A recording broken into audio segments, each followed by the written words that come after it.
There's a road in northwestern Wyoming that most people have never heard of. It sits in the shadow of one of the most famous motorcycle roads in America.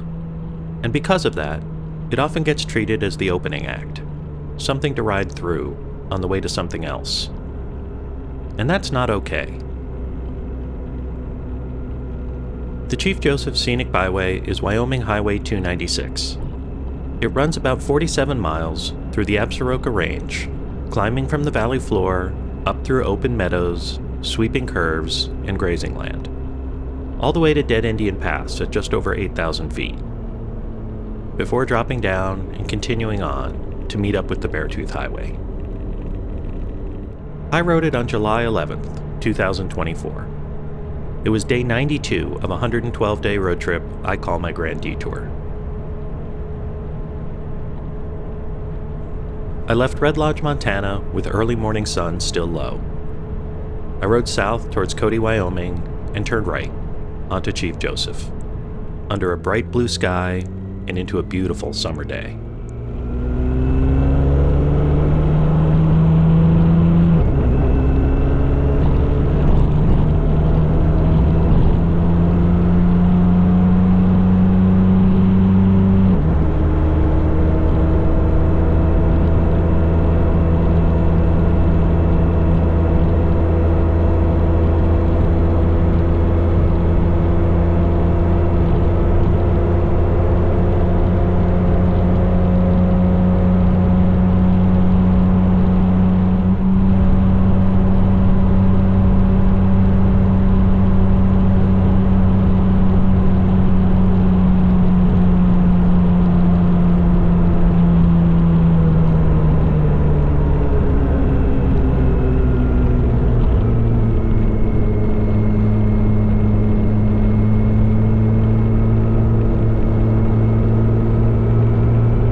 Within the first few miles, I had some company.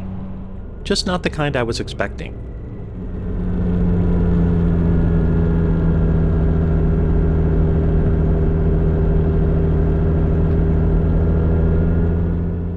The cows along this road have no particular interest in motorcycles, or in moving out of the way. They watch you from the sides of the road, and sometimes from the middle of the road.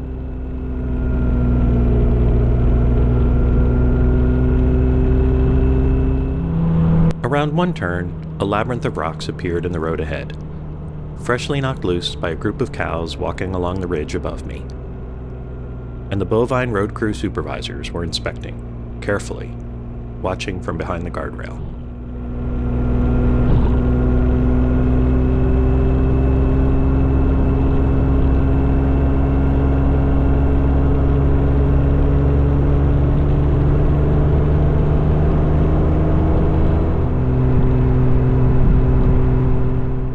As I climbed, the valley opened up to give me views that made me slow down and take it all in. Green fields and jagged snow-capped peaks rising in the distance. It felt like land that hasn't changed much, that doesn't need to.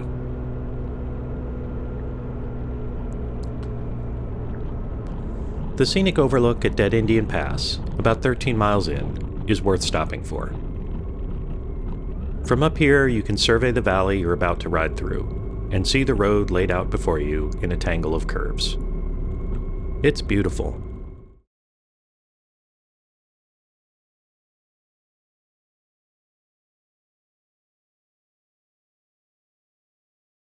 But this place is also tied to one of the more remarkable and ultimately tragic episodes in the history of this country.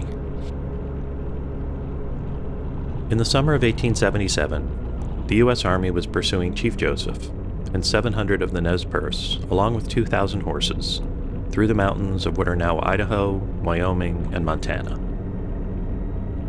The Nez Perce had refused to be located to a reservation, and the Army was ordered to force them. What followed was a fighting retreat of more than 1,000 miles. The Nez Perce outmaneuvered and outran the U.S. Army for months. At this pass, right here, they pulled off one of the more brilliant tactical maneuvers of the campaign. 600 U.S. cavalry were positioned on the plains below, waiting to intercept them as they came down out of the mountains. But the Nez Perce sent decoys south, circling horses to kick up visible dust, and selling the soldiers on the idea that they were heading towards the Shoshone River. The soldiers took the bait. Then, under heavy forest cover, they slipped north, descended Dead Indian Gulch, a narrow, near-vertical drop, barely wide enough for 2 horses side by side, and came out onto the Great Plains unopposed and with a 2-day head start.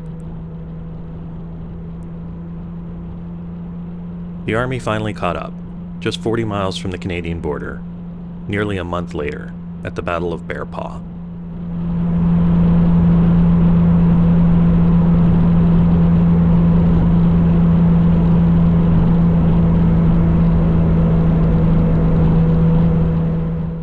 I'm going to leave you for a few minutes now, so you can enjoy one of the most beautiful sections of this ride in silence.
As we cross Sunlight Bridge, the road still has another 22 miles or so before it meets up with the Beartooth Highway junction.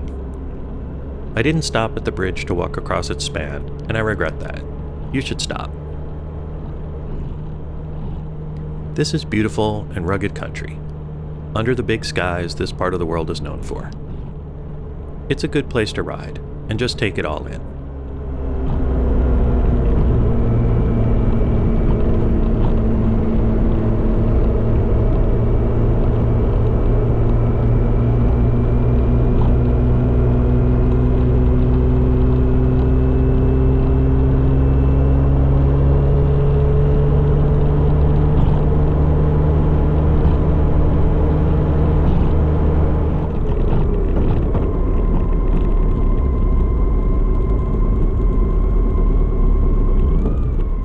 I thought about the past back there, and about the people this road is named for, about how you can ride through a landscape and feel its beauty without knowing anything about it, and how knowing the history gives it another layer of meaning. Chief Joseph Scenic Byway is one of those places.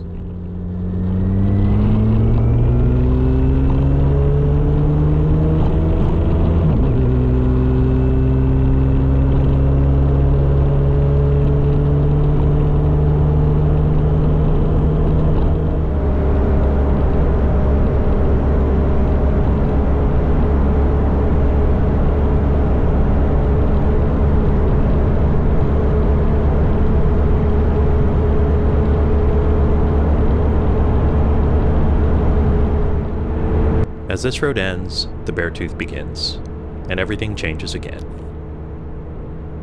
The climbing resumes, the famous switchbacks, the elevation, the alpine lakes, the snow still on the ground in July. The Beartooth is dramatic in a way that Chief Joseph never tries to be. And I think that's exactly why riding them together felt like a complete day, not just a collection of miles. Thanks for riding along. If you'd like to experience my full, hour-long ride along the Chief Joseph Scenic Byway with no narration, no background music, and no interruptions, I'll put a link to that video in the description at the end of this one. And until the next ride, be safe, be curious, and keep meandering.